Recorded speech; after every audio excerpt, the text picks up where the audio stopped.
really matter. Wow, look at that.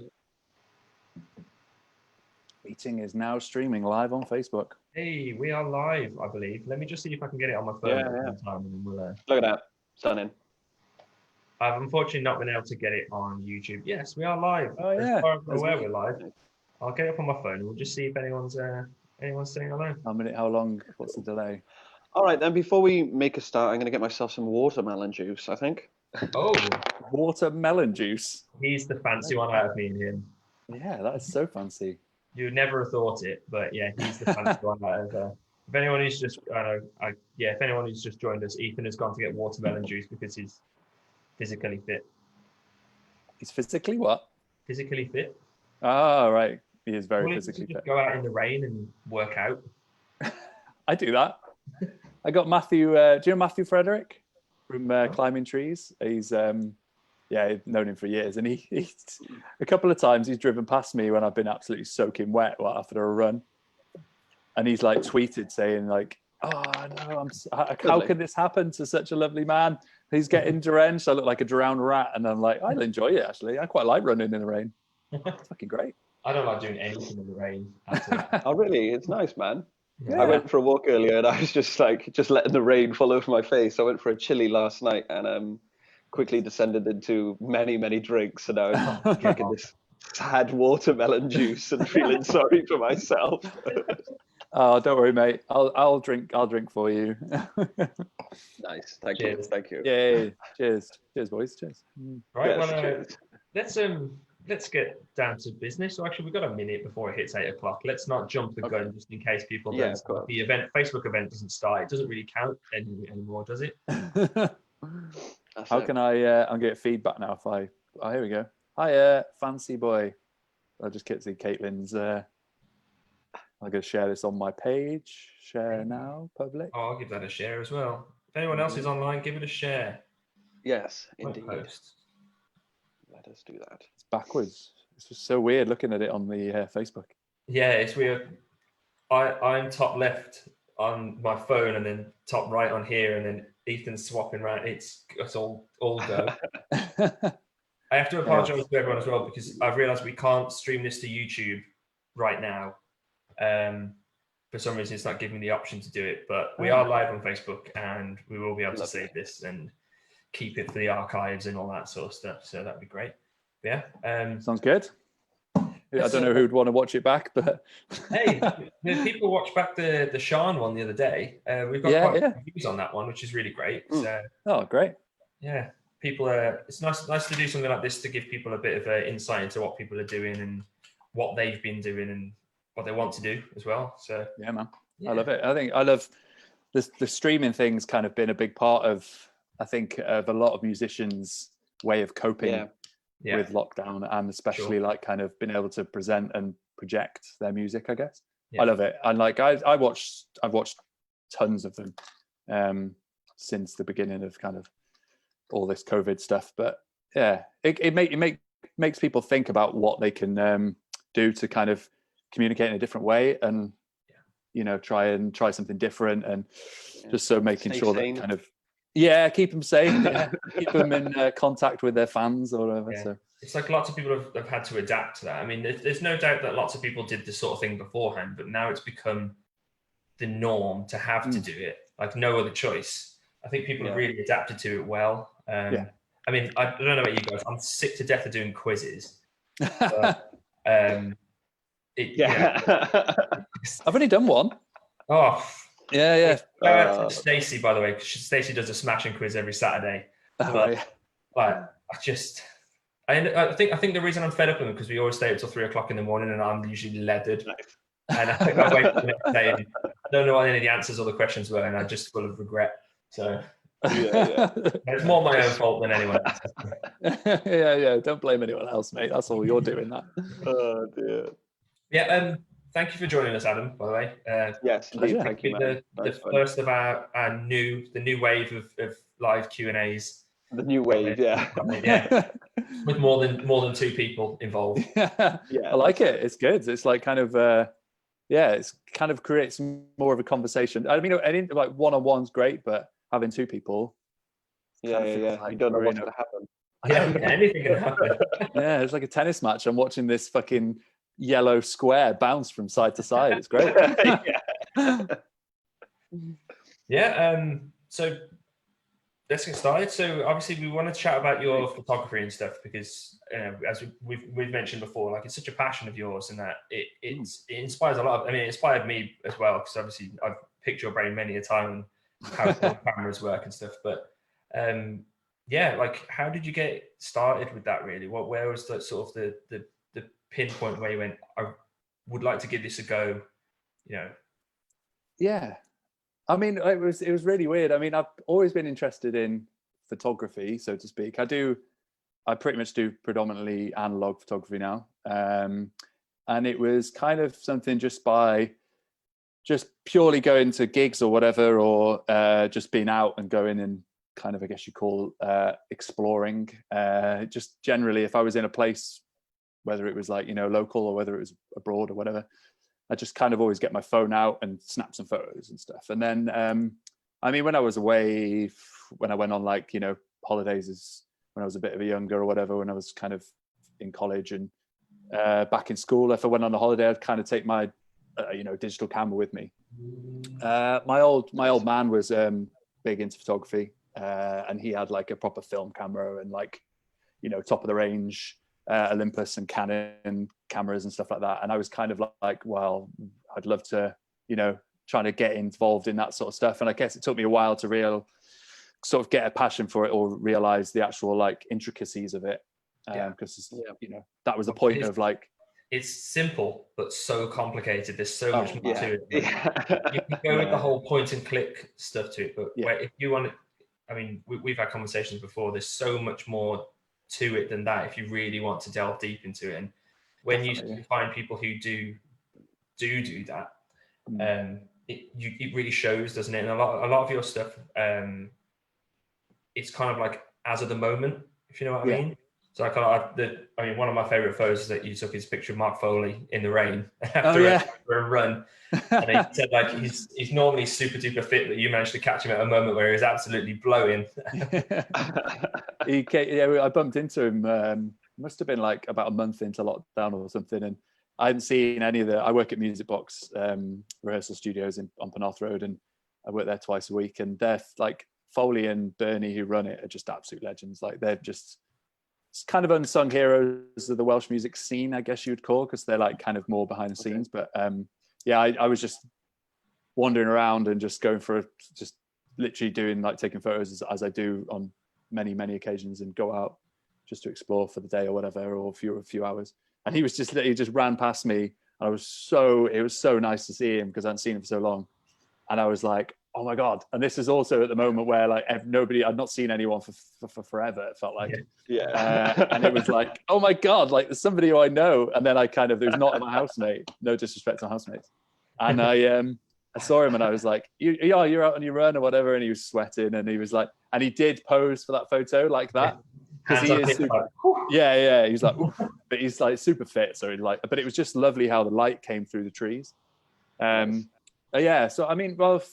it kind of came from me having a passion about taking photos, but then thinking, how does it work, and how do you take photos, and what's the sort of like the complexities of it, and like the sort of technical side of things. So, like aperture or exposure or all these like terminologies, which I'd kind of maybe heard of, but never really knew about. And I just literally just did like research, like watching YouTube videos, watching like guys from America or people from UK or whatever, just taking photos and seeing how they do it. And then I picked up this, I should have brought it. It's like literally just in my room there. Maybe I'll go grab it.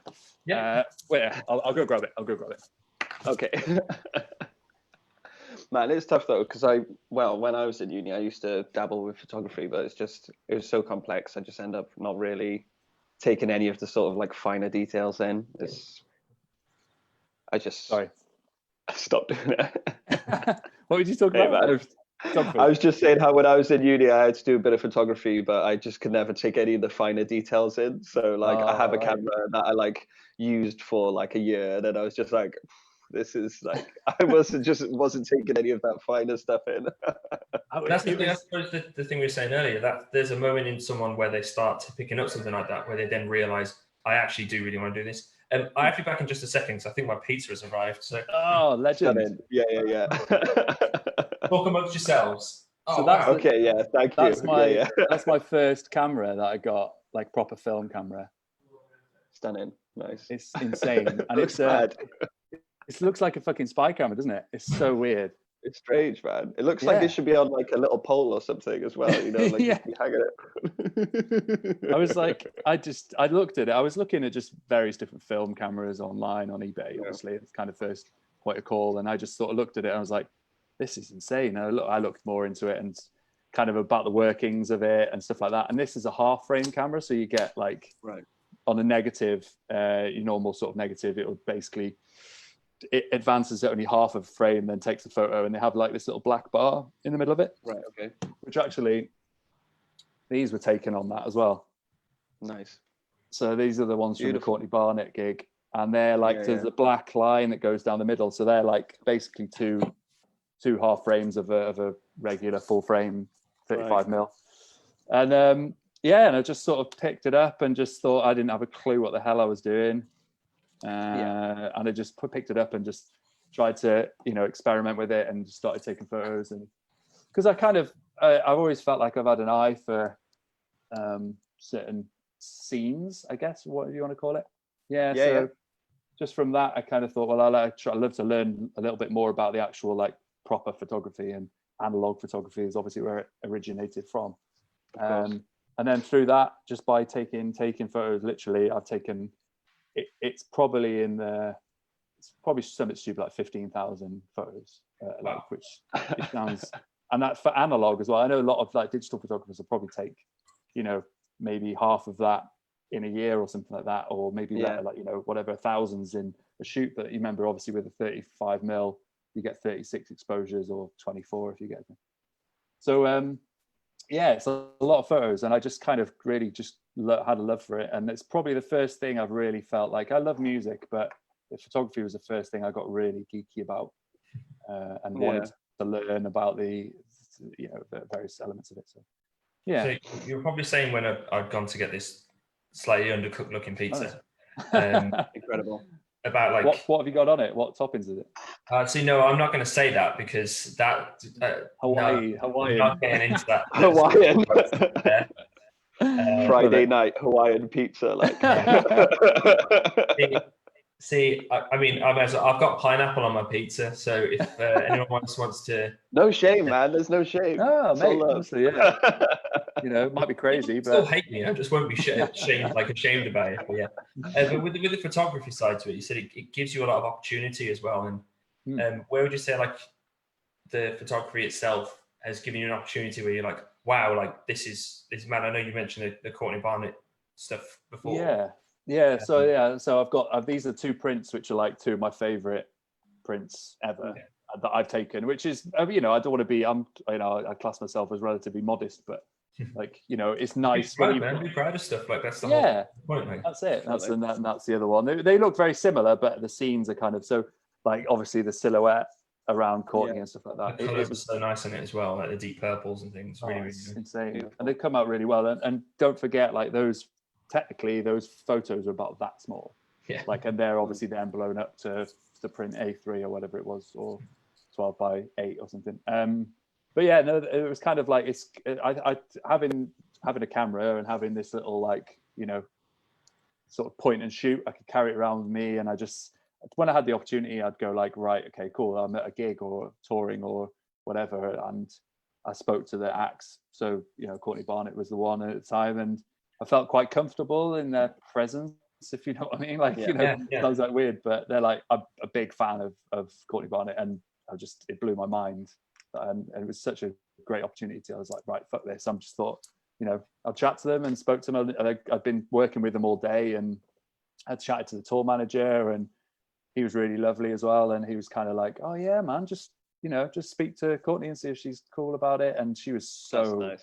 They were all like super, super cool. She seems like she'd be super down to earth and up for things like that. So I guess like people in that position, like thrust into like quite a lot of fame. Like, I'm not going to say relatively quickly, but there was a moment where, you know, she got really, really big. Massive. But she's always been in the same position as everyone else at one point as well. To be like, I picked up a guitar once, and then someone gave me an opportunity. So if I can help someone else in the opportunity to give it to them, you know, that's a massively endearing thing as well. Because a lot of people do that nowadays, which is great. It's a whole community side to it. Yeah, and I'd worked so Courtney Barnett's partner Jen Clower played a club maybe about 6 months or 8 months or so before that, and I was at that show, and Courtney plays in Jen Clower's band, so I was kind of like had that little bit of an in, would you say? Yeah. So I could sort of say like, oh, you know, I also, you know, I was just kind of like, I'm a big fan of Jen Clower as well, so it kind of was like quite a nice little start, and that was pretty much, I'd probably say that was the first gig,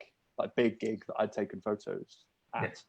And for me, like, to take photos, it was more backstagey stuff. I wouldn't class myself as a gig photographer, more of like a street / spur of the moment kind of just more of like the candid moments, I guess, and backstage. Your exhibition was a lot of stuff like that, wasn't it? I just find, was there any, there wasn't really any music based photography, was there any? It was all like a lot of Roath Park, a lot of the area that you live, and a lot of sort of like, if you didn't capture that moment, it wouldn't necessarily happen again, sort of things that you had. I remember there's a good collection of photos you got of Splot Beach, which are just showing them like for what the places for what they are at that very moment in time is really, really nice, because a lot of people don't look up and look around when they're out and about, but when you've got that eye for stuff like you were mentioning, where you can picture a frame in your head and how you want an image to be, when you look up and around and you can spot that must help. I do, yeah. I kind of I do look around. It's been from when I was back in North Wales, and that's where I originally was brought up and born, and brought up. Sorry, I was born in Crewe, but I was moved over to North Wales when I was 1, and like the North Wales scene, like scenery is beautiful. Like you've got Snowdonia and Anglesey, and then I grew up in like just outside of Rhyl, which is this like proper old school seaside town. I've been to Rhyl. I love the seaside of Rhyl. It's bonkers, like, and it's like Blackpool, like it's a cheap knockoff of Blackpool. And I mean that in the most nicest way. Mate, I mean that in the nicest of ways. I love like Rhyl. I love fucking North Wales. But so it's kind of like, you know, I just always had this like kind of vision of things, and I kind of, when I came down to South Wales and started taking photos and stuff. This isn't about photography just specifically, but yeah, this chat is it. Right? It's just kind of quite nicely into a lot of stuff, because you said you get the opportunities from a passion and a hobby at the end of the day, which I know we had a chat about before, but how did you get started in the event side to it? Because I remember you mentioning that wasn't really a passion hobby thing that went into it. Like I said, a lot of people they start playing guitar in a band or singing in a band, and then they get into the event side to it. Like you've got a bit of a different story. Yeah. So I say I was originally from North Wales, and I grew up there, and like we're basically kind of, I guess the music scene in North Wales is almost non-existent, I'd safely say. Like that, you know, you've got there are obviously good bands that have come out of North Wales. I'm not going to deny that, but then you've got to travel to like Liverpool, Manchester, Chester, even just to try and get any version of a gig venue, a decent venue. There's one in the Tav. I think it's the Tav. Is it Tav in Buckley? That's just like insane. Like, but probably nobody's ever heard of that place. But I think Black Sabbath have played there, or something insane, and AC/DC, and back in like nice. It's insane. Like, you know, you look at those places. But anyway, the Tiv. Sorry, not the Tav. The Tiv in Buckley. Look, if you just search for the Tiv in Buckley, it's bonkers. It's like the bands that have played there. It's insane. But yeah, so it was like, for me, it was kind of like, I started out after, basically as soon as I finished my GCSEs, I wanted to get involved in electronics, which is my old man. He basically was he was an electrical engineer, and I was like interested obviously in what he was doing, and I used to go along to work with him and stuff like that. He used to work around like Liverpool, Manchester area and stuff. And it was sort of, so then it was like, felt like electronics or electrical engineering was something that I'd love to get involved in, and I did. So I did an apprenticeship straight out of GCSEs. So I was an electrical engineer, and then I was working for Hotpoint, the washing machine, and then the tumble dryer sort of plant up in Kimnell Bay and Bodelwyddan. And I worked there for 6 years. So I did apprenticeship for 4, and then I was fully qualified electrician for 2 years. Some people might not know this about me, I guess, because I've just kind of, although I've got a bit of a technical background, I guess, I take every day as it comes. So it's kind of with stuff like that, maybe that's happened in the past, I kind of moved on from it. Yeah. But it's 100% like there in my, genes, I guess, with my dad's. Especially if you're surrounded by it, you will get an interest in it. Same goes with music. If people's parents like certain music or certain football teams or TV shows and whatever, you do end up sort of absorbing a lot of that, and then in a way going in your own sort of path along with it as well. Yeah. So I once I was an electrician. I was trained in chorus in Shotton, which is again up in kind of North Wales way. I got the train to Shotton. Did you? Yeah, it's outside of Wrexham, is it? Yeah. I went up for Focus Wales to stop with a friend, and he was like, "Get off at Shotton." I'm like, "That's not a real place. That can't be a real place." It's bonkers. It's just like I love going back to those places, and I love going back.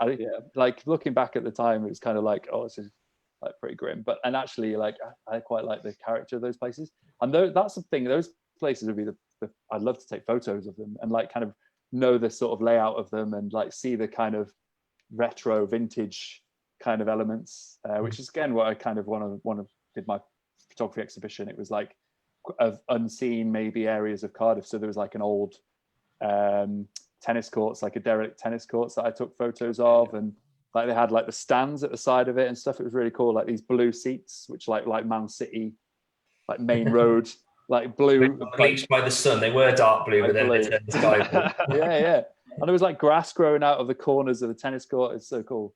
Nice.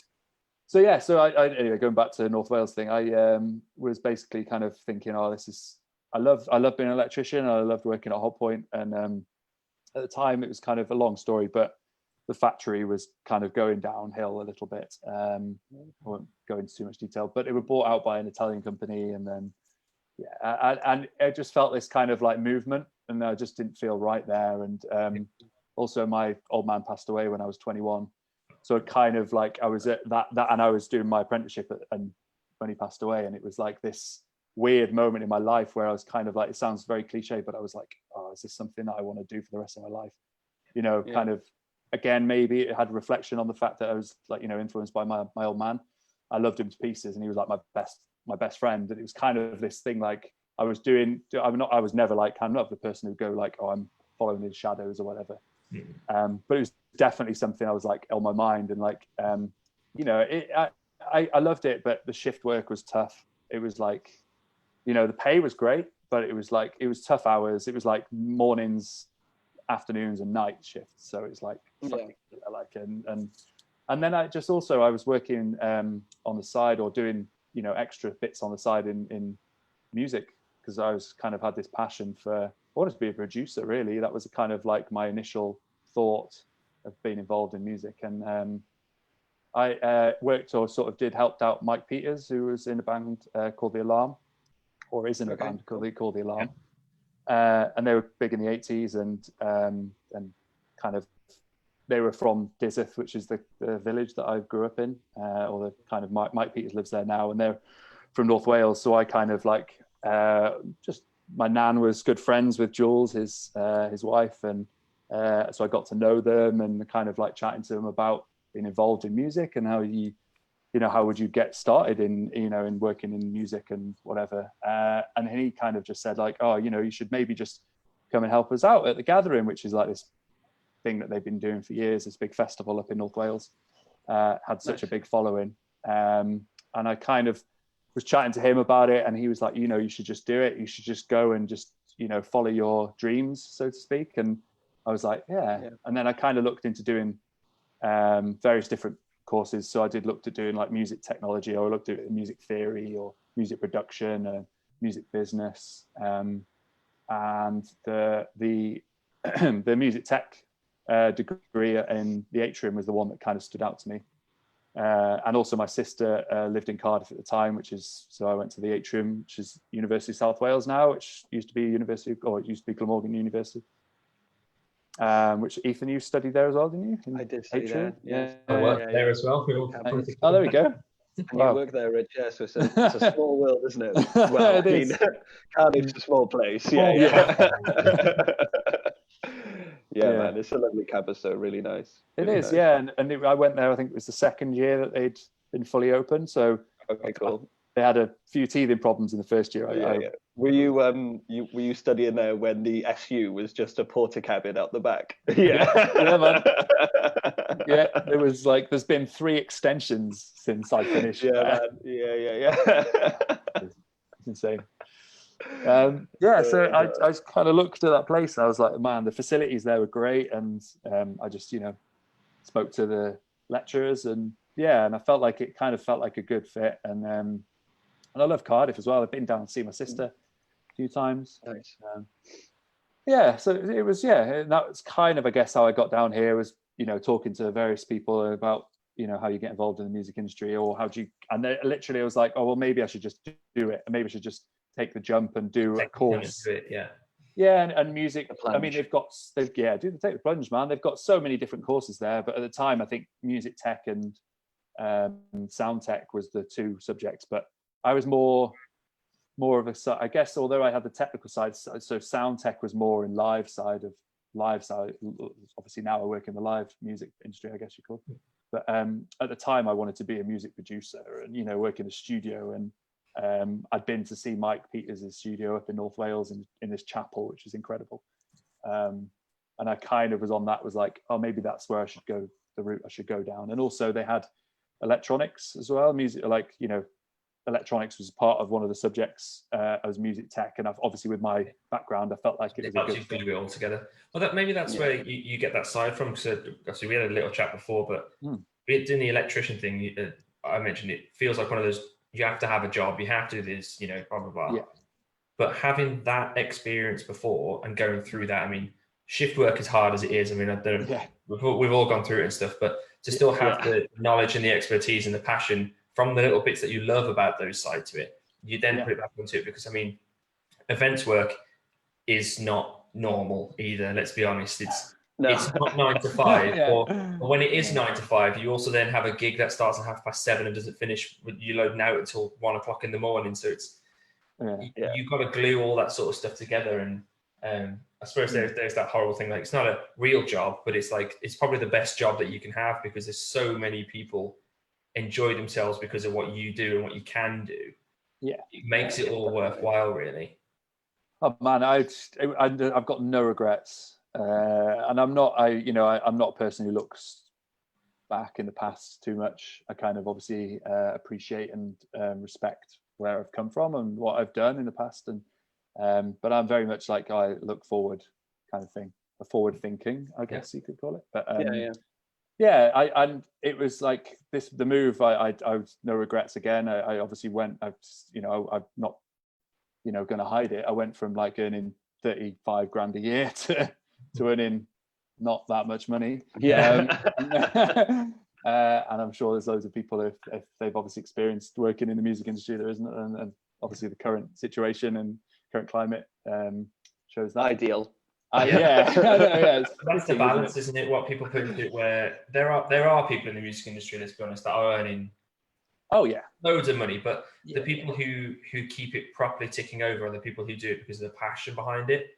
Whereas like I mean, me and Ethan ourselves, we don't make a living from running gigs or from doing conversations like this and this, that and the other. It's not, for us, it's not about that. It literally is about that moment where we can book a band, announce a band, put it out there, and then see the reaction to it. The reaction in a way, I wish I could pay my rent in the feeling I get from a reaction from people in the show, because that feels better than getting a paycheck at the end of the month. In all honesty, I know it doesn't pay the bills, but it genuinely feels so much nicer than anything, really. It's very rewarding to start a project and see it go all the way through, and then all the way through. Know that that's taken to another level as well. I think that's the stage really where people should really get to, is where you should be proud of one thing that you do, and then you should always look for that next thing that for yourself to push yourself that little bit further.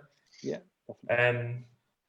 Should we move on to because I mean, I properly know you from the first year that I worked Sŵn Festival with the production stuff there. Tell us how was that? Got it was 2018? 2000, I think it was 2018 was the first Sŵn festival I worked. But yeah, how did you get involved in Sŵn and that? So we said we won't use the word veteran, but you're a Sŵn veteran. Yeah, you've been to your fair share of them, and you've volunteered and you've helped out and everything. But how did that start? Where did that sort of come from? And who were the people that sort of glued it all together for you? Yeah, it was funny. It was again, I guess going back to doing apprenticeship. That was, the apprenticeship obviously is more about the hands-on as well as the academics. So you're working on the job as well as going to college or university or whatever. And so when I was started university and I was doing, my general course day-to-day lectures and all that side of it, I was very much like looking for doing extracurricular stuff as well. So getting involved as much outside of university as I could.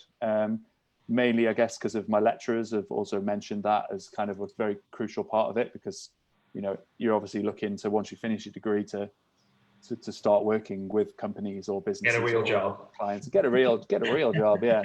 And it was like John Rostron, who is some lovely comments from John Rostron coming up in here. Oh, nice. He's an absolute legend. I owe a lot to him, honestly, like huge amount. I'm not just saying that because I know he's on. But no, I do. Like, just to go through, he said that the lockdown here is making no difference for Adam Whitmore. It isn't. I think, let me look.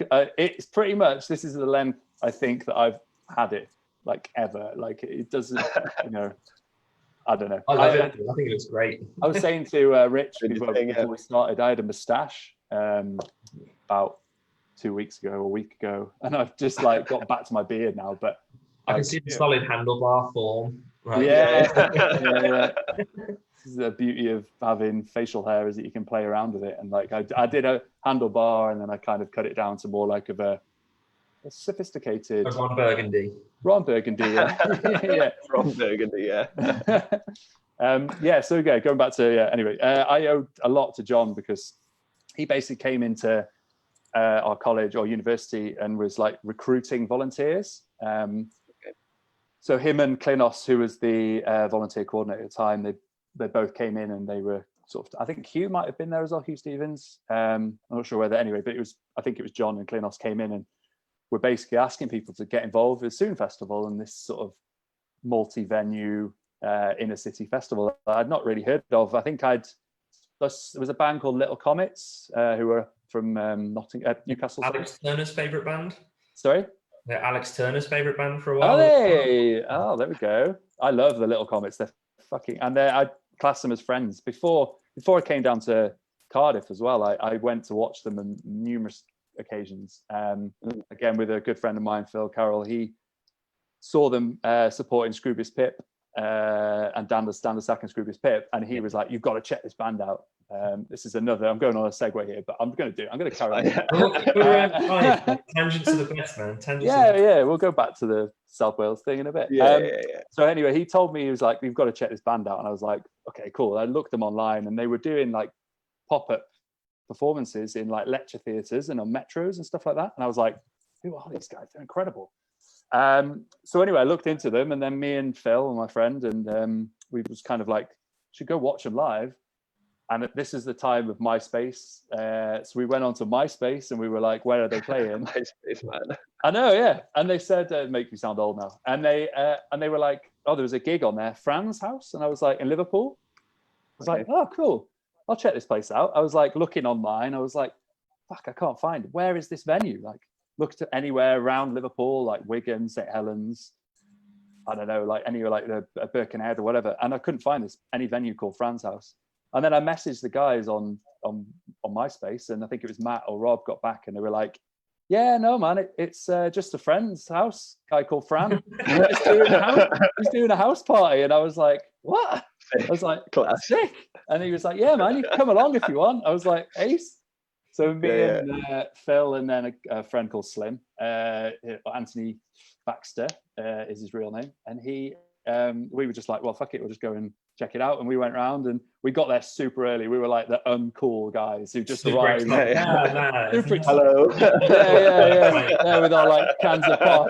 Get the kettle on, like have on the sofa for the first few put the house show. Like that's what it's all about, man. Asking whether there's room in the fridge for your bottles of Coke. Yeah. It was so weird, and it was like it was just literally a house party. And it was just amazing. So we got chatting to the guys, and just sort of afterwards we went to watch them like tons of times in Liverpool, Manchester. Went to watch them in Blackpool, and there was literally like 3 people there, and then me and a couple of my mates as well. So we kind of anyway.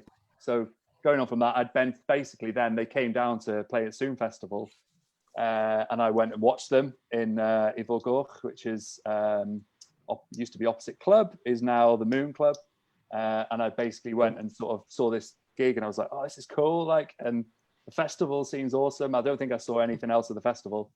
And then I think it was the year later then John and Klinos came to our lecture, and they were like, oh, we're looking for like volunteers to, help out at Sŵn Festival. I was like, I'm there. Like, it's I loved it. When do I start? Like, yeah. Can I sign up? Where can I go? It was started from volunteering at the festival for a couple of years. Made some of my best friends at the festival. Saw some incredible bands in like so many different venues in Cardiff that sadly aren't around anymore. It's a real eye opener into kind of also learning about the music scene and in Cardiff, or whatever you want to call it, and also just the intricacies of like how you go about running a festival. Obviously I didn't have any idea really, just from basically learning from the job or learning from volunteering of the layout of the vibe of the festival. Just want to use a better word, vibe. But it's kind of Sŵn is a vibe, isn't it? Yeah, it's changed, but it's also like still got that hook and that passion of like people wanting to see live music, and it's the punters or whatever you want to call them, and the volunteers who've been involved over the years, and like the reps and anyone who's been a part of it. I feel like, and personally as well, it feels like a part of you, and like feels a part of my. I did I think it was so it was a couple of years ago now, the 15th anniversary, for 15th anniversary, 10-year anniversary. 10-year anniversary, sorry, not 15. God. Yeah. Maybe. What year are we on? Yeah. Oh God. 2020 is over, guys. By the way, 2020 what? Adam's a Tom. I've just lost the plot. So the 10-year anniversary, and they asked people who've been involved for however many years to write a piece about the festival and put it on the blog, and it was so hard to write simply because. Number one, I had like so many different things to say and so many people to thank, and so many different bands that I'd seen over the years, and so many like different venues, and how much it meant to me, and still does mean so much to me and stuff. So it was like, I say, I'd like John then, after I volunteered for a few years, offered me a job as an events assistant, which again was like, I literally came straight out of uni, and I was one of the lucky ones, I guess you could say, where I got a job straight out of university as events assistant for the festival. And then I went on to be the volunteer coordinator, and then I became, not that long ago, production manager, which I was for a few years. And then I've also repped for Dim Sŵn and for the Sŵn Festival as well. So kind of, my involvement's been very varied in the sort of tasks that I've had to be involved in and had to do, but I've never, I think I've missed since I first volunteered for the festival. I think I've missed one Sŵn, but I came on the opening night because I was going away on tour the day after, and I went to the opening party, which is in the Abacus, and that was just like, I think it was like a dim Sŵn. And that was like, I was just, it felt really weird not being involved properly, but I know I said I wouldn't throw you under the bus and ask you what your top 3 shows are, but who would you say are, that's not the top 3, but other than, you mentioned the little comments, but who would you say is the best or your favorite act you've seen at Sŵn Festival, and where and why? Oh, wow. I know there's loads of them, but there's been so many, like I'd say like surprise. There's been surprise acts where I've seen like Liars, who I'd never heard of before.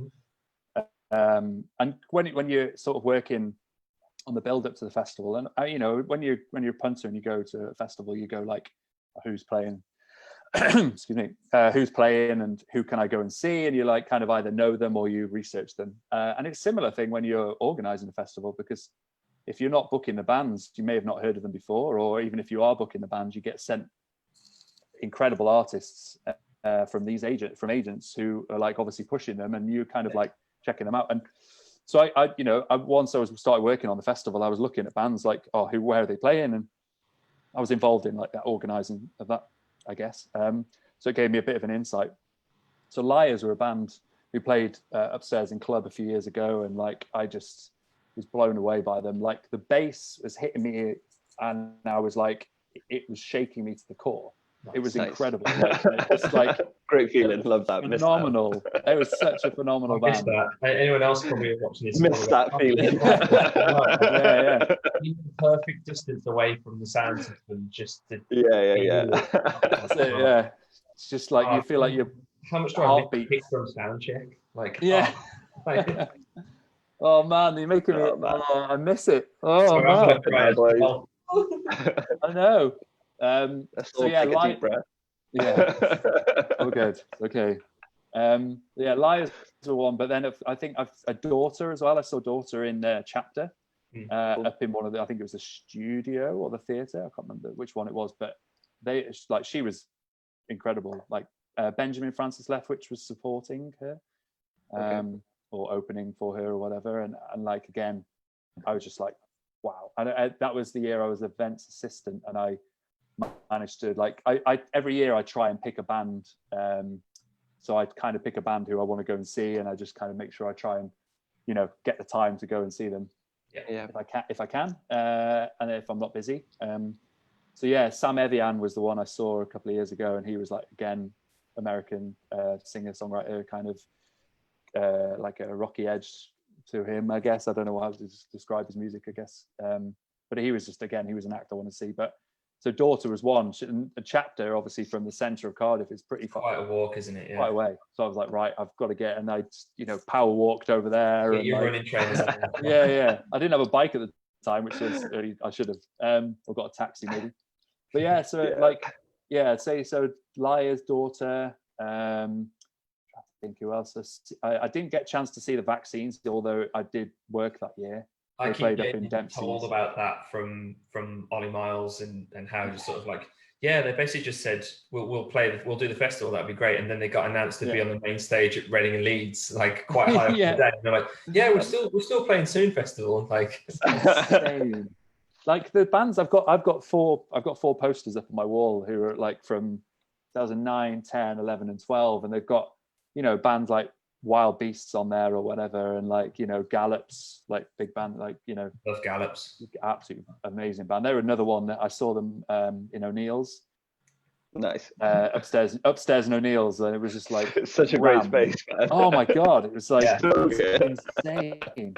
That venue was like, I had Gallops headline the first Little Cavalier Festival that I did 2 years ago. They're such a phenomenal band, like just put them on stage and just let them get on with it is the key with them guys. So.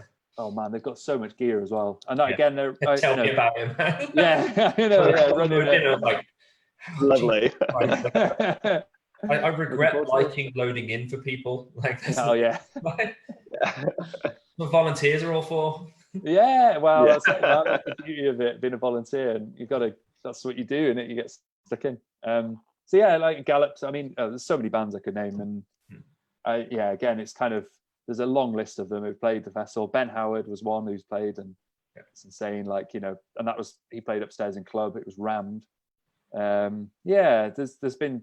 I remember first time I've seen or met Mark Foley was when he was in a band called Strange News from the Star, who I believe might have rehearsed before lockdown. I don't know whether they're actually going to play another gig again. But Jimmy Watkins and Harry, who's the drummer, they're good friends of mine, and that's basically the three-piece they are. Incredible, like, I guess, punky noise, shouty rock band, for want of a better cool. specific genre. Jim would have to do a running review of his own music though. Yeah. Well, it's like he'd probably be running around on stage, although he used to do that anyway. Like, he's like, So the first time I ever saw Mark Foley was playing bass. So Mark Foley from Music Box, absolute living legend. He was just stood on top of the sub, like playing the bass, just like looks so cool in like double denim or maybe triple denim or whatever. Like they've got like triple denim. I love yeah. So good. Full on, like that's it. Triple denim is the new double denim. Oh mate, you know I love it. Buzzer don't know anything. It's like if they saw Strange New from the start, head to toe in fucking denim, in jumpsuits, insane.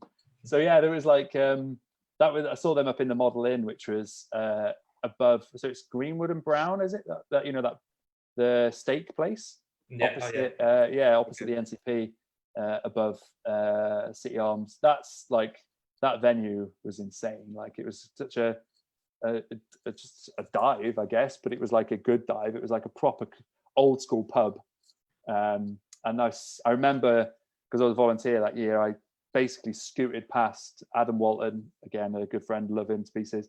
He's BBC Radio Wales DJ, and Steve Lamack. They were up in the queue waiting to go to the gig, and I was like, I'm just a volunteer, like completely oblivious to everything. Oh, Steve. Yeah. See you guys later. Yeah. Enjoy your wet weather. Yeah. Enjoy queuing. Yeah. Oh, I know. I'm working the festival. Huh? I know a guy. It's fine. Yeah. I've got to go get something from upstairs. I'm sorry. So yeah, so that was then I went upstairs and then that gig, and Isla as well. I played up there. That was I think the same night maybe. Or the same festival that weekend. So like I'd say Strange New Another Star, the performance in club was incredible. But like Boy Azooga, like the Tramshed show was like insane.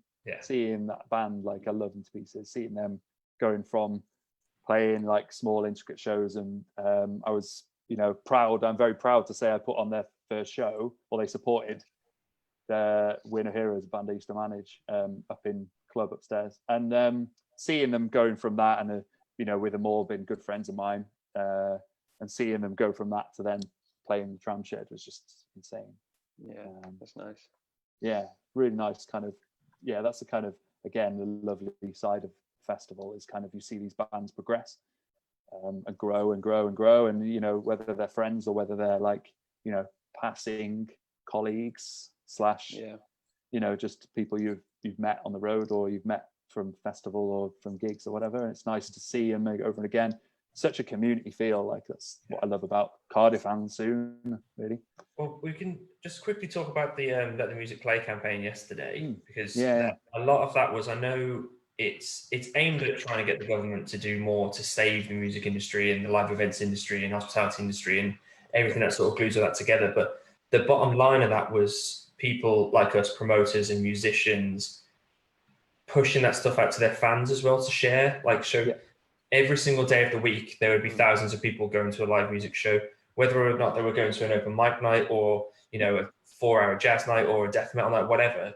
It's all part of the same thing, and everyone knows everyone in the industry and everyone's got that to do with it. But I think it's more important for people now to really direct like their love of live music and live events and things. Not just music, obviously, with the theatre and everything as well. Everyone has to direct a lot of that now to the right place to say more needs to be done. Like, I'm not going to get too political about it because it's not fair in this forum, but like I think in general, without all this, a lot more needs to be done to help with the arts and everything like that, because there are some fantastic opportunities that people have got. I mean, like, so we spoke to Sean a couple of weeks back with Forte and stuff in South Wales and Horizons and BBC, and the BBC in general, obviously they do a lot for a lot of musicians and things, and they're really good at tagging on to people and helping them along. But you do that yourself really with some of your artists that you work with as well, don't you? You latch onto some really good artists and say to them, look, I've done this, that, I know, I want to help you get to where you want to go. You've got a couple of acts, haven't you, under your wing at the moment? I mean, yeah, definitely. I mean, like again, I never thought when I first started in uni that I'd be involved in managing bands. It was kind of something. It was my first ever gig was an act. First ever gig I booked was an act from America called Chris Purica, and it was like by speaking to her manager and speaking to like managers by working through promotion and booking. That was kind of something I was like getting into, sort of to know that element of it. And in uni I did, music tech was also one of the subjects was music business. So I got to know about, promotion as well as PRS, royalties, record labels and contracts and fun stuff. The fun stuff. Yeah. Which, do you know what? I actually really do. I love the organising. I love a spreadsheet. Love a spreadsheet. You do love a spreadsheet. I really do, man. Like, they make life easy. What's not to love about that? I know, exactly. Yeah. And then when you type in, when you've got like, when you're doing an offer for a show and you type in numbers and then it comes through and you're like, oh my God, it worked. And you're like, self-satisfaction. So the acts and stuff that you work with. So I work with a lovely indie pop, sparkly indie pop band called Rosehip Teahouse, and then also work with Ailsa Tully, and then I also co-manage Carwyn Ellis, who is all part of Colorama, and I co-manage him with James Chant as well. James Chant was involved in Sŵn Festival. He was events manager for Sŵn for a couple of years. Also worked in Goody Who and various other things, toured and played in bands and done tons. I just basically sort of started. I managed a couple of bands in the past. A band called Winner Heroes, good friends of mine who I kind of just knew from working in Cardiff and the music scene in Cardiff, and that's a similar thing where how it happened basically with Rosehip Teahouse, where I knew Will, the drummer, Will Dickens, and again a good friend of mine prior to working with him, I guess. And I heard Faye from Rosehip Teahouse is in a band called Pink Grapefruit, and I went to watch them play in the Moon Club downstairs, and I heard a music, I heard a voice, and I was just like, what is this incredible? It's really, it's like, it's properly cut through every noise you could hear in the pub, and I just bought the bar, and I just followed it. Like, where's that come from? It was just unreal, and as soon as I heard her voice and the lyrics and like kind of the way that she presented her feelings, I guess, is kind of putting so much out there as musicians do. And I just heard it, and I was like, this is insane. This is so beautiful. And anyway, then I spoke I think that was prior to me even speaking to Will about Rosehip Teahouse. And then I kind of just spoke to him about it and just said to him, and then kind of chatted to him about maybe potentially working with them and helping them out and whatever. And then Ailsa Tully, she was involved she won the Big Gig competition, which was at the beginning of this year. And again, an act, I just heard her music, and I just thought straight away, like it very much kind of like captured me in the moment and really caught my eye or ear, I guess is kind of like the better description. I just really heard a kind of like, this music was just like incredible. It just really hit me. And again, it was kind of like, I just felt like, I didn't really think, again, after I was judging the competition, I never thought I'd be working with her, so to speak. And then Dan Nichols, who runs the Big Gig and works for Cardiff Council, he was just I was chatting to him about, saying he said that she was looking for a manager, and I was like, oh, cool, okay. And I never really thought I'd kind of go for managing more than one band. I never kind of thought of it. And then I say I've been working with Carwyn Ellis, with James as well. So kind of acts that I've known or heard of, and it kind of just something that really like feel like, oh, I love their music. That's really kind of what it stems down to, really. It's the passion of working with them and trying to help them any way I can, whether, whether like Carwyn's quite established in what he does, and he plays in a band called Pretenders, and Edwin Collins, and he's done lots over the years, and toured around the world, the kind of thing, which is insane. Yeah. So it's just I just try and help out any way I can with my own experiences, but also just to kind of try and, you know, present music which I'm passionate and I love myself. That I'd want. Would you say that so going back to like the very beginning of the conversation, I don't know if many people were on, but would you say the precision and the sort of the love that you have with your photography, you have that same click with the music that you hear? Because it strikes me so. You say you can see something and you frame it in your head straight away, like you know that's what you want to look like.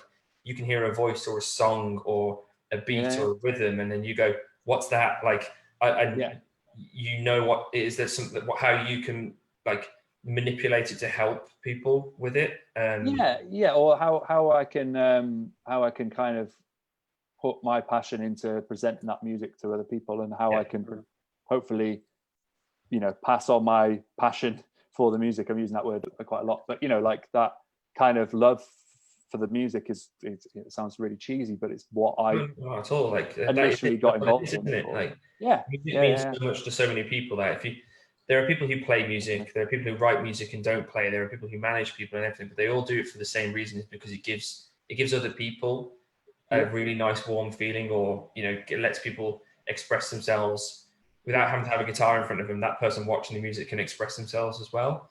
So you sort of double-sided thing. I think it's really great. It's just nothing wrong with using the word passion, because that's exactly what it should be. It should be something that you love and that you wake up and you want to do every single day. Like and you know, it's something that I definitely say I'm not involved in it for the money, which you know, I'm quite happy. I love just, you know, I listen to so much new music, or so much like kind of so many music, like people pass on recommendations, or I'm search on Spotify or YouTube or whatever, and I'm always kind of, you know, I'm not by any means big-headed about it, but I love discovering new music and finding new music, and that's why I love thing is finding a band that you hear and then you're like, these are amazing, and then realize they split up like 2 years ago. I've been lucky. I think I've been finding bands that are unheard of. Like there's a Canadian act from Canada, Canadian act called Merival, who I heard through Gold Flake Paint, like an online blog, and I was like, basically her Lovers EP was released, and I listened to it through Gold Flake Paint, and I was like, this is incredible. And I then go on and look like, oh, she got a booking agent, or she got a manager, or anything like that, kind of you know, just mainly because originally I wanted to book her for a show in Cardiff. I was just kind of looking if they're touring or anything like that. And that's how I basically initially booked Chris Burica as well, was because I heard her music, and I fell in love with it, and I was like, this is incredible. Why, you know, why are they not touring the UK if they're not? And how can I help them if they are coming to the UK, or if they are coming? A lot of people don't quite realise is how easy it is to get in touch with, not necessarily the act themselves, but with someone who represents them, just to ask the question. I mean, me and Ethan have always had a thing where if you don't ask, you don't get at the end of the day. If you don't sort of reach out for something, you're never going to grab it. So, I mean, going back to, I know this isn't about us, but the stuff that we've done in the past has genuinely been, what if we ask that band, or what if we ask these people if they want to do something, or what if we get in contact with this, that, and the other? And I think people should take away from it that just send someone a text message, or send someone an email, or just ask someone if you're in the pub with them about how did you do that? How did you get that person? Because otherwise, you know, you don't learn, I suppose, at the end of the day, if you're not willing to take a bit of a punt on something. You never know. Like, gotta be willing to put yourself out there, haven't you? Yeah. Exactly. Yeah. In the right way, obviously. In the right way. Not in a weird way. No. You freak. Oh god. Just you to say that, Rich. Fucking hell. Put yourself out there. One of my, like, going to that like point, basically, not the putting yourself out there, but the contacting people. Like, there was a band called Yellow Ostrich, who again I'd heard of, have no clue how, probably just scouring the internet for musicians, artists, acts, or an associated act or something. And they had like very much like I love Radiohead, one of my favorite bands ever, and they had a Radiohead sound to them. Oh, I know what it was. It was, again, going back to John Rostron, actually. So John Rostron saw them in South by Southwest. he came back to the UK and said, "Oh, you should check this band out called Yellow Ostrich. They're like Radiohead or whatever." It's a bold statement as well. Like, let's go. Oh, they were like, and to this day, they are either number one of my favorite bands, number two, one of the favorite shows I've ever booked, and number three is the third point. Alex, another good point. Alex, and another good point. I think it's Alex is the lead singer. I saw him a few years later playing in another band in Great Escape, and he was such a lovely human. And he was at the gig as well. So anyway, I got in contact with their agent, or actually no, I got in contact with their band initially, and they were like, "Oh yeah, we haven't got any plans to come over to the UK yet, but keep in touch." Anyway, then doing what I do, I just go like occasionally I'll go back to their site and say, or their Facebook or whatever it is, are they playing? When are they playing to the UK? When are they coming to the UK? I'll pay for your flights. I don't know. I don't care how much it costs. And I looked and I was like, oh, they're actually playing the Great Escape, I think it was, and I know End of the Road Festival. So I was like, fuck this, like, right, cool. So I messaged them again, and they then put me onto their agent, and then I ended up booking the show.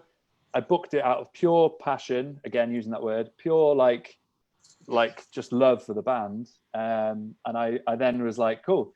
Managed to get a show in. We had I think they played 4 times in the UK, and one of those shows was End of the Road Festival. I think Manchester and London, I imagine, was probably the others, in Cardiff, obviously. And I just I didn't expect anyone to come to the show. Literally, I was booking them. Just you front row. yeah, that was it. It's a personal, it's private show. I booked them, and I promoted the hell out of it, as I do. I hope I do for most of the shows, or all of the shows I book. And the show sold out pretty much. It was downstairs in club, 150 capacities, and I was so made up for them as well, just for the fact that I got a chance to see the band that I love and loved. And they'd broken up maybe about a year or 2 years after that, and it's still a show where I was I'm so happy I've managed to book the show. It is times like that, isn't it? I mean, I've lost count of how many shows I've put on, and probably Ethan has as well, where you have ones where you book a band because you love them. Yeah. It doesn't necessarily work out as well as you want it to, I suppose, but you keep on going, and then you get that one show. Let's say it can be really disheartening. We've all been there, where you go, I booked this band, I really like them, 5 people have turned up or whatever. Yeah.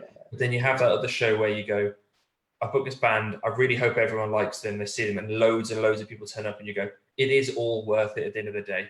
That one email you send off, or those hours and hours and hours on end you spend doing spreadsheets and this, that, and the other are worth it. They genuinely are. To see it, I suppose it is what we do is about other people at the end of the day. I know it's a personal thing that we love the music, but it genuinely is putting some out there for other people to do. Definitely working with your friends, and working with future friends, I guess you could call it, kind of people who you kind of you love their music, and then you end up becoming friends with them through whatever means, whether you've worked or whether you've booked the show or whether you're repping it or volunteering for it or whatever. It's kind of it's so important. And that's why I guess again, going back to the whole music industry and live music industry as it kind of is at the moment, you'll lose that element of it. I know there's nothing at the moment that people can do about it, obviously, with the current situation, but it's that point where you're that's why it's so important to support, your Moon Clubs, your Club Ivo Bach, your 10 Feet Tall, your Buffalo, all the venues in the Gate where I work, and the Globe, or whether it's the venues that have closed down over the years that have kind of, sadly had to be, either put aside for flats or whatever the reason is. Goody Who, for example, it's such an iconic venue, but it's sadly lost. But it's that moment where that's what we need to support. You need everyone to come together, don't you? Everybody to come together, yeah. And and you think how cheap it is to go to see live music in comparison to going on a night out, or going to the cinema, or or going to a football match and stuff like that. And you think of, it was said so much over the internet of where music is seen and where it is heard, obviously, the economy stuff as well, and the economy, and your football match of the day, or or these various different films on Netflix and Amazon or whatever, where they've got like, you know, the music in the background obviously has come from an actor or a musician or whatever who's either crafted their music over many, many years, or maybe even over a couple of years. And they have to then, along with getting money from those different revenues and sources of income, they've got to obviously then go like, you know, play live. It is a big part of it. And I think that's where people also got to remember that is such a huge part of it, if not the biggest part of it.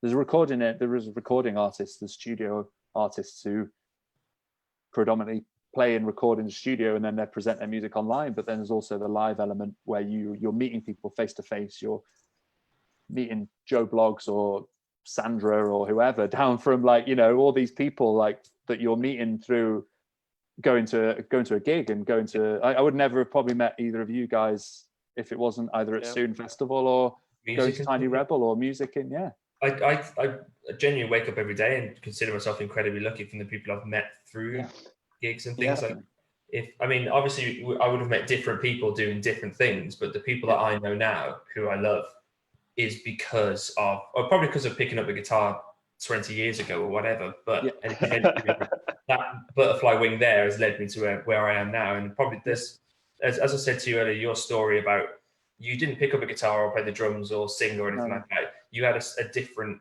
path to how some people have it, but you still ended up with everyone, and it's like, I'm glad. I'm really glad that you're here. I'm glad. It's funny how, like, you can. Ethan, though, on the other hand, I don't know. At the time, you can really take those sort of like those chance meetings and friendship like for granted, but it's not until like you like reflect on maybe the opportunities that have arisen through just from being at a show or like meeting someone in a bar and realizing that they have a similar interest in you, and then it sort of can further your career so much more than you would have ever thought at the time. Like, it's just. Those places are crucial, aren't they? The places that we're talking about, the venues. Because of your connection with people, like the Loathe show, for example. Like, there's I put that down as my biggest success. Like, it may not have been, like, in all due respect, it wasn't the hardest thing to market or anything like that, because Ethan knew he had something really, really good with a great bunch of people that,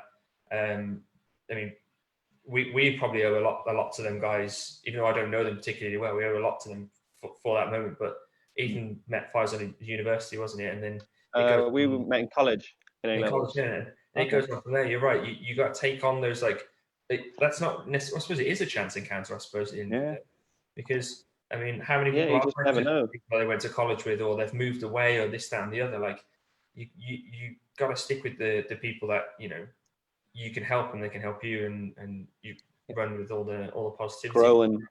Grow together. Share the love. That's the beauty of the music industry, is like, boiling it down to, you have one conversation with someone, then 10 years down the line you could be working with being the biggest band in the world, and because you did this, like, I think a really good example is, like, I know Club recently announced their Fontaine's DC show, and a lot of the shows around the country, they're a really, really big band now. A lot of the shows they're doing, they're working with the original promoters that put them on in the first place.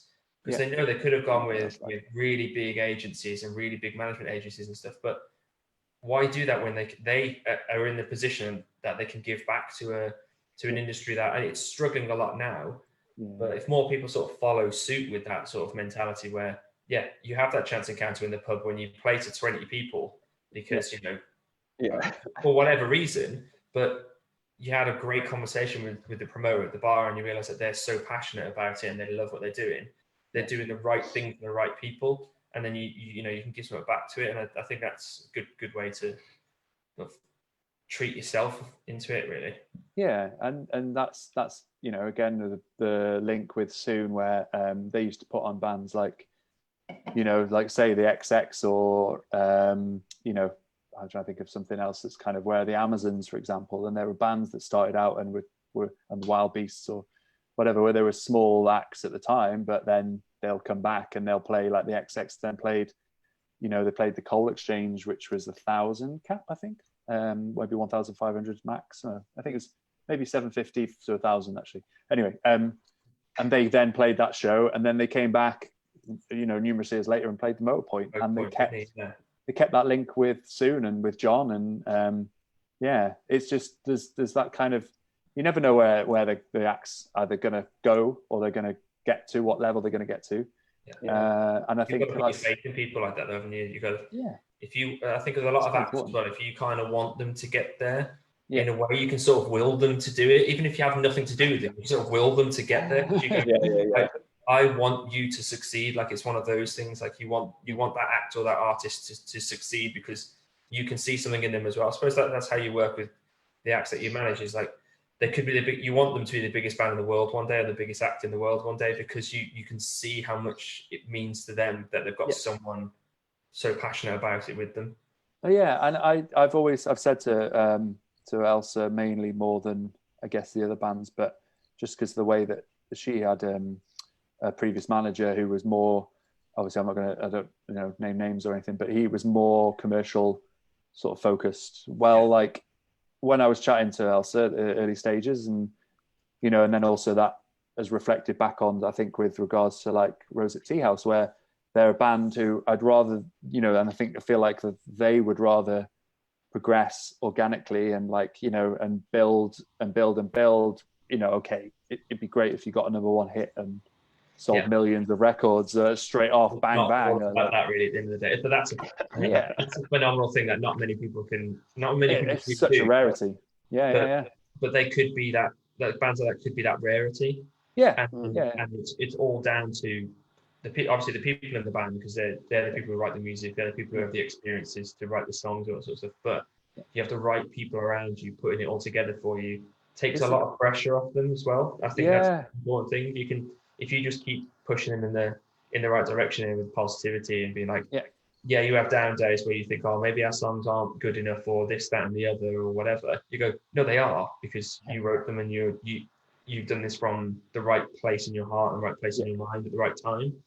Yeah, definitely. It's whether they like, they're obviously, they're going to be their worst critics, self-critics. And everyone is. That's the thing. Is like, I suffer with self-confidence, but like, one thing I love about working with musicians or acts or whatever that who I feel passionate about is like, I hopefully, like I said before, is like hopefully I can try and push or pass on that passion that I have. And I feel like a lot of the acts that I've worked with and work with, it's all about building a team and like, building this kind of structure where you hopefully take a lot of weight off their shoulders. And I love Rosehip Teahouse to pieces. Like, I love all of them. And they're again good friends of mine, and like that's what another thing that I've always kind of, if there's an act I've been working with, whether I get on well with them and stuff is a big part of it. And I know that there's so many amazing managers out there who are 100% more successful than I am, who work on a different sort of aims or objectives, or have a different mindset than I do, which is obviously fine. But it's just more of like the fact that from my personal perspective, like that's what I love doing, is working with an act who I love their music, and I feel like, I'd want to listen to it. You said the word passion again, I swear. I go back.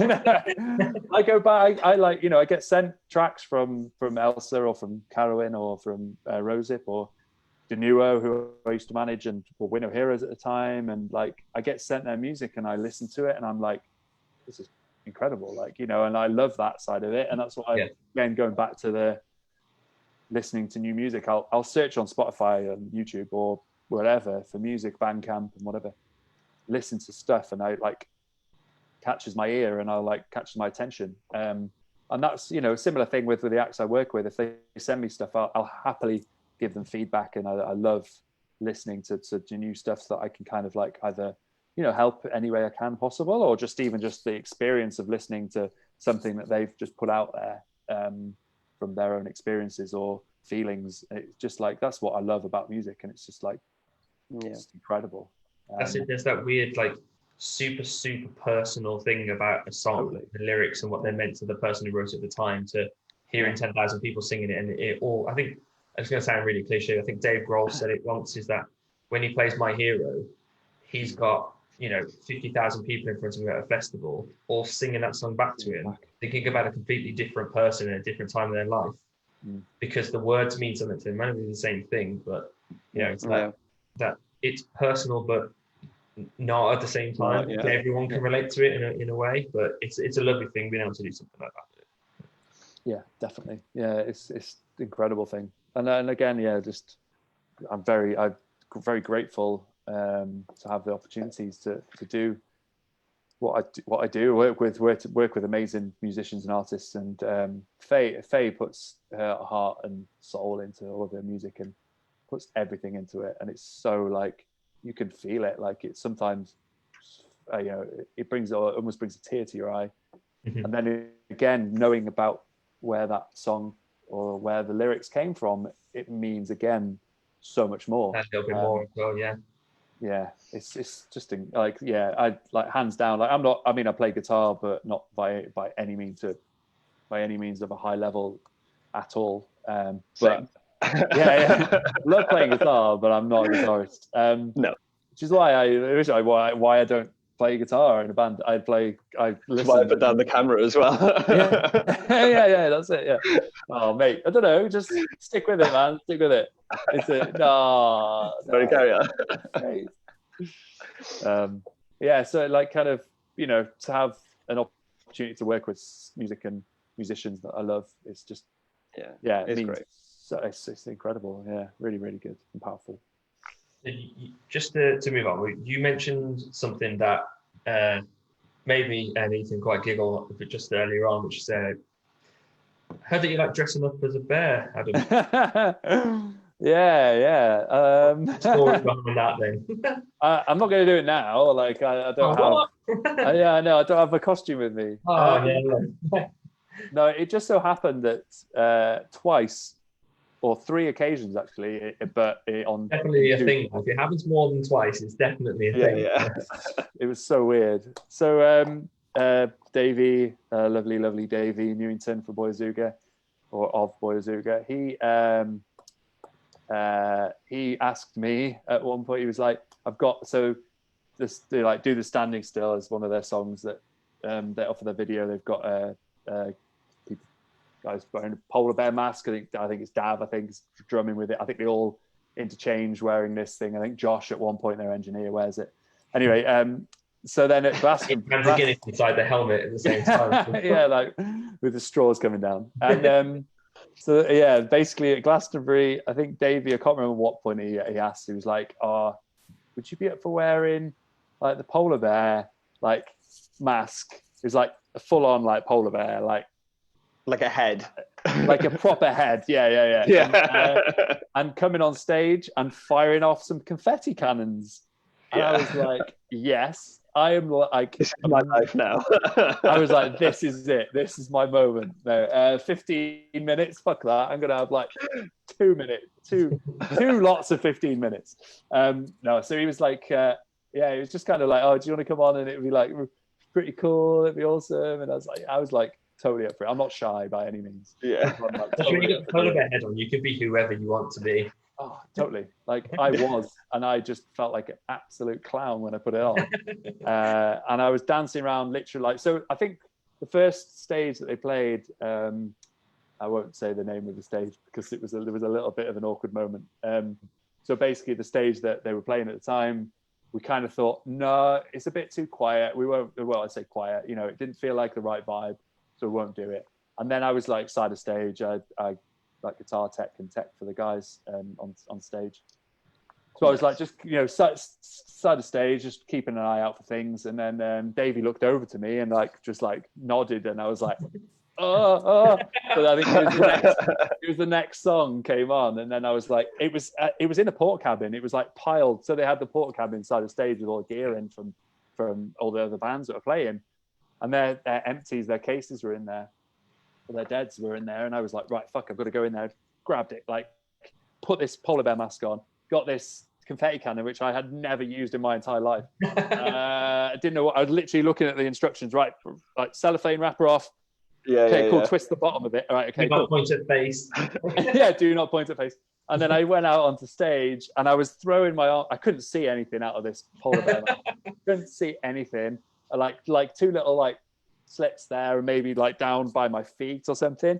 And I was throwing myself around on stage. I bumped into Sam and and Dylan and Dav, like Dav drum kit and Davey at one point or whatever. Because I was just like, I'm relatively, I'd say I've got quite good coordination, but like when you're wearing a head like that, yeah, I was just like, what?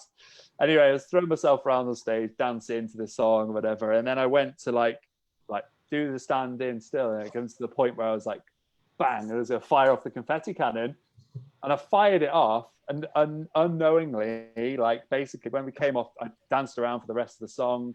We got quite a big cheer. There was, I think it's Simon Parton. I think it might have been Simon Parton, a good friend of mine. He did a video and sent it to me afterwards. I haven't got a clue. I've got it, or if it's still online anyway. And then I went off stage after the song.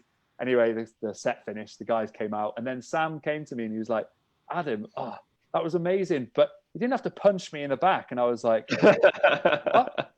I didn't punch you in the back." And then I went, "Oh, the confetti cannon!" So I fired off the confetti cannon into his back, and I think he must have thought I whacked him in the back. I was like, "Oh, no wonder the confetti just went up in the air." So obviously, just ricocheted off his back. And I was like, "Oh, great!" And then they then played another set that night. A couple of days after. Sorry, they played 2 sets at Glasgow, and I did the same for the second set. It was a little bit more orchestrated then. It was like kind of like got bigger eye holes in it. Yeah. I had it. So I had my little like gun rack at the side of the stage, and I had the head inside of it. I still was throwing myself around on stage. I jumped onto the subs at the front, and I fired the confetti cannon into the crowd, and it felt like it was just unreal. It was like a proper like, did this happen moment. And then the second, then the second time, I was repping a show, so it's British Sea Power upstairs in Club, and they've got this famous or this well-known thing where they would get people to. There's basically 2 people. There are 2 costumes: a bear and a polar bear, and I think it was a brown bear or a grizzly or something. Basically, these 2 costumes. And Zach was, I think he was.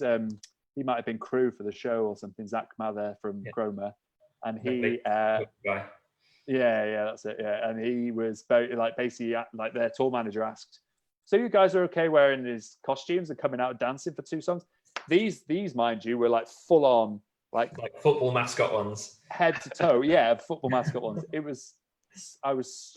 Me and Zach were like almost fainted afterwards. So warm, it was insane. And it was like, it wasn't a cold day of the year. It was like, mild, but to go upstairs at Club and when there's like full, like sold out gig. Oh yeah.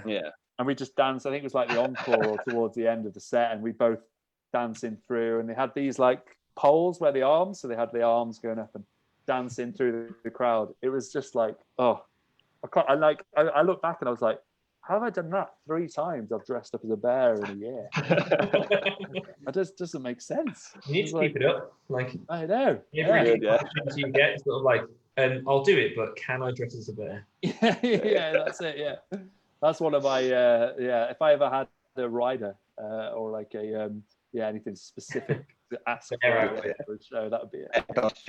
I had the best thing I've had written on a rider, because most riders are all the same. It's like hummus, carrots. Vegan cheese sandwiches. I put on a bunch of blacklisters from Leeds at the Flapper in Birmingham a good few years back. Yeah. And they're nuts. They're absolutely nuts. But on their rider, it was a picture of Eddie Vedder. Oh, amazing. We posted this online saying like, whoever brings the best picture of Eddie Vedder to the show will get like free tickets to the next show that my promotion company were putting on. Amazing. And this guy had turned up and he had this A3 picture that he'd photoshopped of Jesus Christ, Mary and Joseph, all of them with Eddie Vedder's head photoshopped. And the guy from Battle was like, this is amazing. They didn't see it until they started playing, and the guy just placed it down on the stage in front of them. And like Billy the singer's looking at him. This is unbelievable. It's one of the best things I've ever seen. Oh my god, that's insane! Wow. So, what's what you up to now then? What's the sitch? Are you? Yeah, I'm with Rosehip, or are you looking for shows in the future? What's the idea? So I work with the Gate, or I book a promotion coordinator. I think is technically my role, I guess, or my position. So I work and book shows at the Gate. as a freelancer, but then also manage, say earlier, Rosehip, Ailsa Tully and Karen Ellis, co-manage Karen, and then also like tour and stuff as well. So at the moment, obviously the touring side of stuff is just gone. There's meant to be a tour with a band 170 Split, who I tour with, who I've toured with for years. They're meant to be touring later in the year, in the autumn to winter. That's fingers crossed. I know, yeah, fingers crossed. That's in Europe as well. So I don't know if that's going to happen or not. Who knows? But at the moment, I guess that's kind of in place. But and then so the touring side of things, I'd imagine I would be doing some festivals over the summer, which is obviously isn't happening now. So yeah, I'm kind of mainly now focusing on the management stuff and a bit of the photography as well. Nice. I've been taking photos during lockdown, not obviously socially distancing or just on my one exercise a day as it was. We're at unlimited exercise now, Adam. Unlimited exercise, so I can walk around for a whole day. But I whole 12 hours. Whole 12 hours, 12 hours, 15. I go full on. Yeah, so I kind of been more and kind of, I guess that's a good thing about, if there is anything good about it, but not having so much involvement in touring has means I've had focus on the management stuff. And then means I can put a bit more time into it, which, you know, I'd hope I do as much as I can anyway. But yeah, so I've been focusing and Rosehip they've got a single out today called Regretting It, which is amazing. It's on all of your streaming platforms. And you can buy it as well if you want.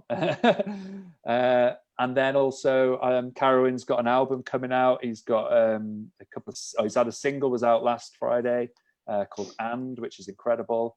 So that's under Colorama. And then also Ailsa Tully had a single out a couple of weeks ago called Edge, a couple of weeks, maybe 3 weeks ago now. Yeah, so like, you know, I'm kind of dabbling in, not dabbling, but I'm trying to like kind of, you know, moving things around, trying to, trying to just, you know, you've got a plan, haven't you, I suppose, at the end of the day, because like you can always move stuff for things. I mean, you have had a few agents that email us about shows and things, and so trying to figure out how you can juggle it. Whether do you book it in for November, December, and then also try and book it in for March and April just in case, and then like. But I suppose the idea is to just keep ticking over with everything, and you know, keep things fluid, I guess. I mean, I worked, I'd say, I booking shows at the Gate. We had quite a few coming up for this year, including not just live music, but we had Adam Buxton, who was going to be doing like a podcast. It was part of his book tour. So he's got I think it's Adam Buxton Rambles, or the Rambles. So it's his book that's an audio book predominantly. Then he's going to be putting it into print, I think. We had a show with him earlier in the year, which obviously was moved. Initially, it was moved till October. I don't think it's been officially announced yet, but it's going to be then moved now to 2021. And there's another few shows that I've booked either for myself or through external promoters, and we've moved a lot of them to 2021. Mainly because, to be fair, a lot of the agents I've been speaking to have just gone like, we're just almost forgetting 2020. Like, you know, they're not. They're just having to go like, well, what's the point? I don't say the point, but what's, you know, the idea if you move in a show twice, you're kind of either confused. Twice as much work for yourself, and if you can try and push it to somewhere you know you're more likely to be able to do things. And also it's a promotion side of things as well, because obviously, you know, if you book a show for, if things open back up in September, but you don't have the lead up time because either the company or the staff are furloughed, so they can't promote the show as much as you feel like you could or want to.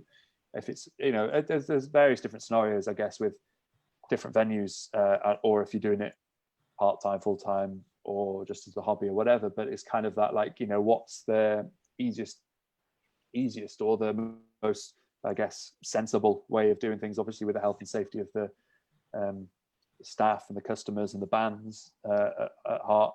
You've got to remember that. And I think, you know, there's a few shows that also acts touring and traveling from America or from Europe, obviously we're still in Europe technically, but from mainland Europe, where they're traveling over, and they're like, you know, obviously that the travel situation is probably going to be difficult for the foreseeable future. So if an act's coming over, they're not going to want to plan for a tour in November and then have to cancel.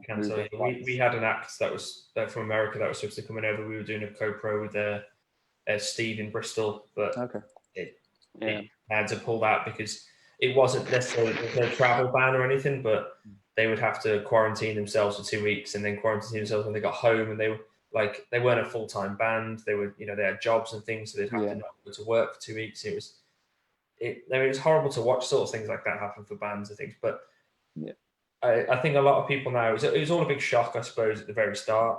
But now I think a lot of artists and agents and managers and promoters and everyone have come together and been like, we can do this and it can be done again.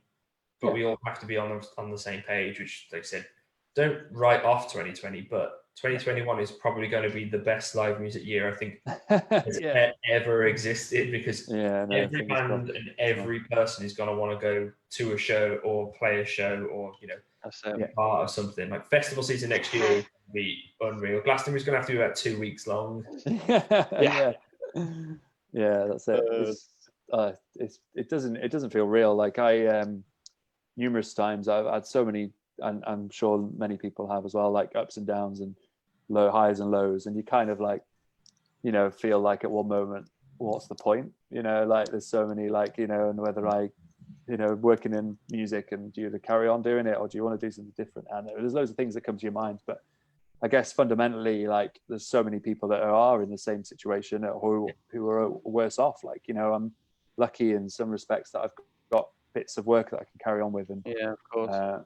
But then there's there's so many people that are in such difficult situations. I was also like part of, I applied to be an assessor for PRS Foundation, so I was one of the like 50 assessors who was doing the hardship fund, which was £750 grant, and I obviously can't go into too much detail of the bands, but I was listening to these acts and listening to their, like, almost, I felt like I was listening to their applications, just by the fact that how difficult the situation was, and how tough it was for them, and how many sort of bands were going to be losing out, and how much they were going to be losing out. And it was just like, fuck, like, excuse my French, but Jesus, that was like such like a real moment where I was reading these applications, and I think it was something like, I don't want to like get it wrong, but I think it was like 15%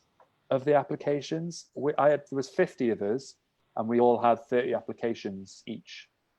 Wow. And it didn't take too long to go through the application, but every application you'd be reading it, hopefully by application on an individual term. But it was like, you were looking at these bands and acts and artists who lose out so much, and it was real like eye opener and quite emotional to read through them. And that was like, I know, maybe 2 months, month or so into it, and I was kind of looking at like these applications. It's so hard. And again, that makes, it's hard for me just to read them, but fuck, they're like the ones who are like really losing out on it. Dealing with it, but I mean, that thing again, it's people like you and that can help people in that situation. And like you can sympathize with them, you can empathize with them, and you can say, right now is a terrible time for everyone. There's no doubt about that, but everything will get better. Yeah. And if we stick with the same attitude that they have before all this, songwriting, the way they communicate with people, if this goes for every act, artist, promoter, manager, whatever, we're all going to stick together with it, and then we'll all be fine. I mean, Ethan will come back. I've not been the most positive person over the last 4 months. No, you've been. I think I was trying to be like sadly realistic, but I do genuinely think, having seen a lot of the posters yesterday that let the music play, really, like, it stuck with me a lot. Like I was really busy yesterday, but every time I glanced at my phone, it was, I remember that gig, or I wish I was at that gig, or I'm so glad my friends played that gig, and all this sort of stuff. And music industry, albeit we're not doing too well in the whole government helping us, but the people involved in it are, and that's what keeps it going at the end of the day. From the people who do catering to the bands themselves and all that, everything in between, like, it will all glue together. Technicians, the tour managers, the you know, front of house engineers or monitor engineers or whatever, like the promoters, the people who are like involved in, you know, the box office or whatever, like every element of promotion, marketing. It's kind of like, you know, everybody's in it together. Obviously, it's cliche kind of comment, but it's like that. You'll appreciate it a lot more. And I think that when we do come out of this, and I'm a hugely positive person. I'm like glass, never mind half full, full. But it's like almost like kind of sometimes I do have moments, obviously, where it's kind of like, fuck, like excuse my French, but it's like, what's going to happen? But I also realize that everybody's gone through so much, and whether it's going to impact them in the current situation, whether it's going to impact them in the future, but it'll just, hopefully they'll get some realization of how much it means to them and to people who go to the gigs, and then that'll kind of then reflect on them and how they present themselves in the future, and also how they kind of go about just doing the day-to-day thing, and hopefully again the people who come to the shows will then realize, wow, how much it means to them. Maybe they didn't realize originally, or they didn't interact as much. Took it for granted. Took it for granted. Yeah, totally. It may be. I know it's currently it's quite a horribly negative thing for all aspects of life in general, but the silver lining might be people who weren't avid gig goers or any of that sort of stuff may realize that they do miss being able to, even if there's someone who went to see Ed Sheeran or Take That or someone like that, that they miss that so much, that feeling you get when you see someone walk out on stage, that it will trickle down a lot more. Because obviously those sort of events, again, in realism terms, probably aren't going to be happening for quite a while. But if you can do your lower level gigs, your local pub gigs, your open mic nights, things like that, people will hopefully get the same buzz that they got from the bigger events, the large stadium ones. And just realize how much work goes into it. Trickle down positivity, that's my new one. Trickle down positivity. Forget trickle down economics. Right. I think that's probably all of it now, unless anyone I haven't even looked at if there was any questions in this thing, or any questions. Look at the time, we've run over by about an hour. I would absolutely. I knew.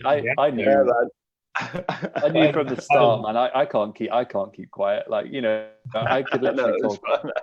We'll take this off Facebook. Like we'll carry on talking, and we'll stop live. We'll just carry on talking. Yeah. We'll just stop the live. I need to go get another beer. I don't want to leave though. I was like, maybe I should have then messaged my housemates and said, "Hey, bring me in another beer." Yeah, Adam, thank you so much for this. Yeah, thank you, man. It was really it means a lot. Like, you know, you mean a lot to the Cardiff music industry and stuff. I don't think there's a single person that has a single bad thing to say about you, because you're the nicest guy in the world. So very kind of you to say. Be proud of that, and I appreciate your passion. So. Oh, mate, yeah, thanks. That's going to be on my fucking. That's like, I'm going to put that as like my little footer, like for my any profile pictures or TV. Passion. If that's what I've got, then I'll stick with it, man. It's all good. And thanks to everyone who watched as well. I'm going to keep the Zoom open, but I'll stop the live thing, and then we'll debrief. All right, boys. Thank you, guys. Okay, cool. Thanks, guys. Bye. Bye.